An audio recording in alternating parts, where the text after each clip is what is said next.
I just think it's hysterical that the NBA cannot get this all-star voting thing right. I don't know how you explain that you have a guy in Zion Williamson getting votes on the NBA All-Star team. Fact.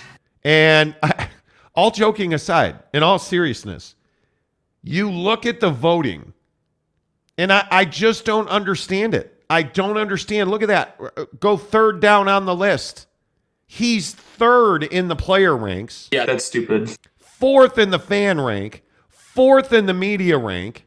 Like, how on earth is this guy who hasn't played much at all this year third?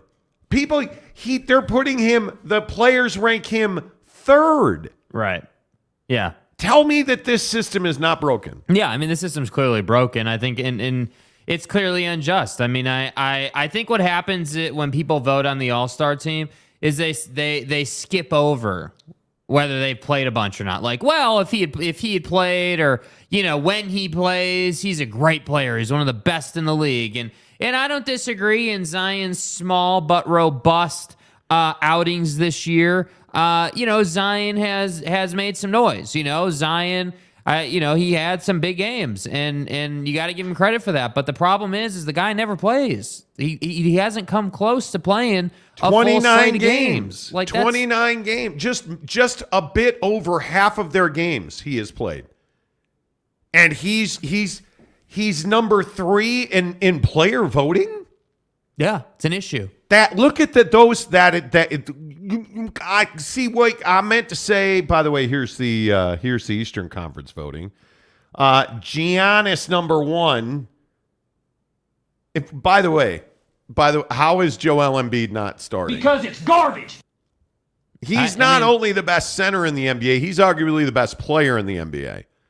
I mean, he's not. Are you kidding me? Yeah. And that's what I'm saying. The system's That's flawed, incredible. dude. System's flawed. That's incredible. And yet Kyrie Irving, one of the most controversial figures of the year, is. But controversy brings spotlight, brings popularity. Kyrie's been doing Kyrie for how long now? You know what I mean? So it's not.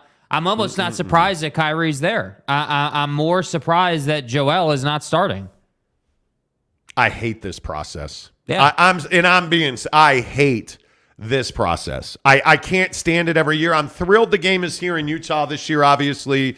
I'm excited. I think Lauri Markkanen's going to be on the team when we find out on Thursday. I love that conversation, and we're going to have it. But this nonsense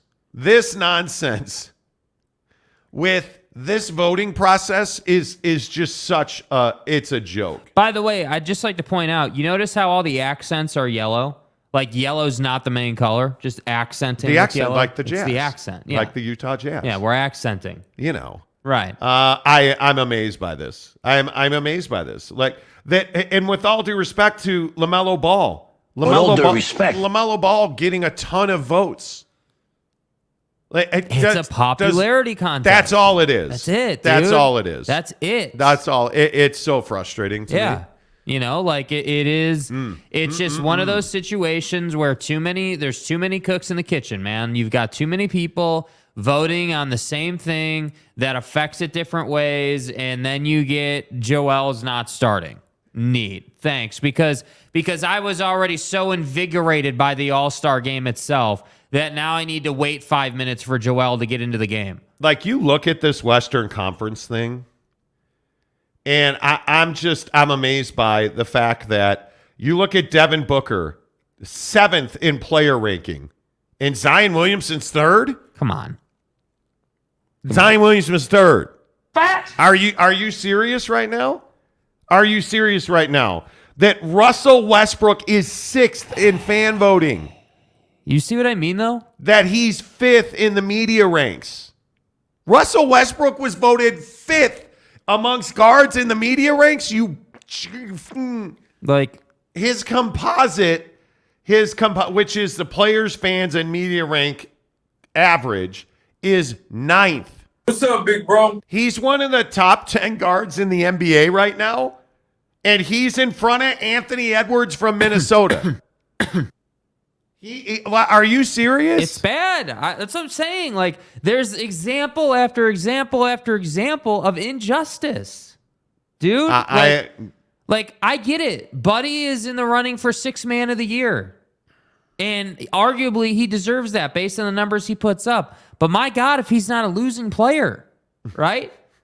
So, like, how do you define all-star versus not all-star? You define it by it's a popularity contest. By the way, Lauri Markkanen's getting in. Yeah, that's the good news. The finisher. If you look at the finisher, at least he got respect from the players. His vote was 4th. Yeah. Now, again, I will just say it's a flipping travesty that Anthony Davis is ahead of him. Yeah. That's an embarrassment. But do you see that what Anthony I mean Davis by that? is ahead of him? Like, people are like, oh, well, yeah, Anthony Davis missed all this time, right? And he's always hurt and he's rarely on the floor. After the street closed Davis. You know, Buddy's better when he's on the floor, so let's make him an all-star. It's a travesty that Zion Williamson is ahead of Lauri Markkanen. There should be a minimum game played requirement. You should not be able to be voted an all-star if you miss time. Yeah. It just is unbelievable to me that that's what we do. Right. And I look at the position thing as well. Like, I think it was DeMar DeRozan, is starting for the East at guard, even though he doesn't play guard technically, right? By technicality, DeMar DeRozan plays small forward and power forward, depending on who's on the floor. He's not a power forward. We all know that. But by NBA rules and standards, he's a forward, not a guard. Yet what is he doing? Oh, he's starting at guard. That's the issue, right? That's the problem.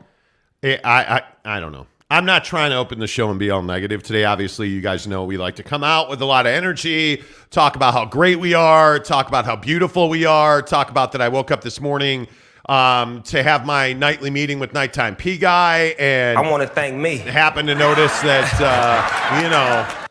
that YouTube sent me a message saying that we are now in the top 2% of all YouTubers because we have 10,000 subscribers. I want to thank me for having no days off. And obviously, it's not my sports talk you guys are here for. It's my good looks. I totally get it. My fashion. Your spam calls. And my spam calls. Right? Spam calls. By the way, we did a spam call live on the air just because some a-hole called me yesterday. I cannot tell you how much I appreciated all the DMs I got yesterday about that. My guy, Kenny Kenny sent me a DM and said he was having a really rough day at work, and that seeing me, mess with the spam caller changed his day. So he delivers. Kenny delivers Coke products in Las Vegas, and Kenny was saying that on Monday he drives a truck, apparently got into an accident. He had to take 2 days off of work because I guess it's mandatory that you go and get a drug test. And well, did you call the advocates? That's what I told him. But he actually said it was his fault. He said that he was making a turn, and he swung too wide, and the trailer, I guess the trailer that carries all the Coke products, hit the car that was turning left in the turn lane. And he said it was really tough. Then he was off on Tuesday and most of Wednesday, so he didn't get paid for those days, apparently. Damn. He was saying how frustrated he was, and he said as soon as you got that prank call, he said as soon as you got that guy on the air, I laughed. And yeah, he's like, I was sitting outside of one of my stops and I was laughing in the truck, and I just realized, and by the way, big shout out to Kenny. Kenny now is on his 11th straight day of cold plunging. Let's go, Kenny. 11 straight days of cold plunging. Dude, let's go. Which I have a lot of respect for that. I love that you guys have taken up the cold plunge thing, but this is usually how we start the show, like in a good thing, and I can't wait to talk about Dak's new girlfriend. Like, that's how we usually let's go, start Dak. the show, like. Let's go, Dak.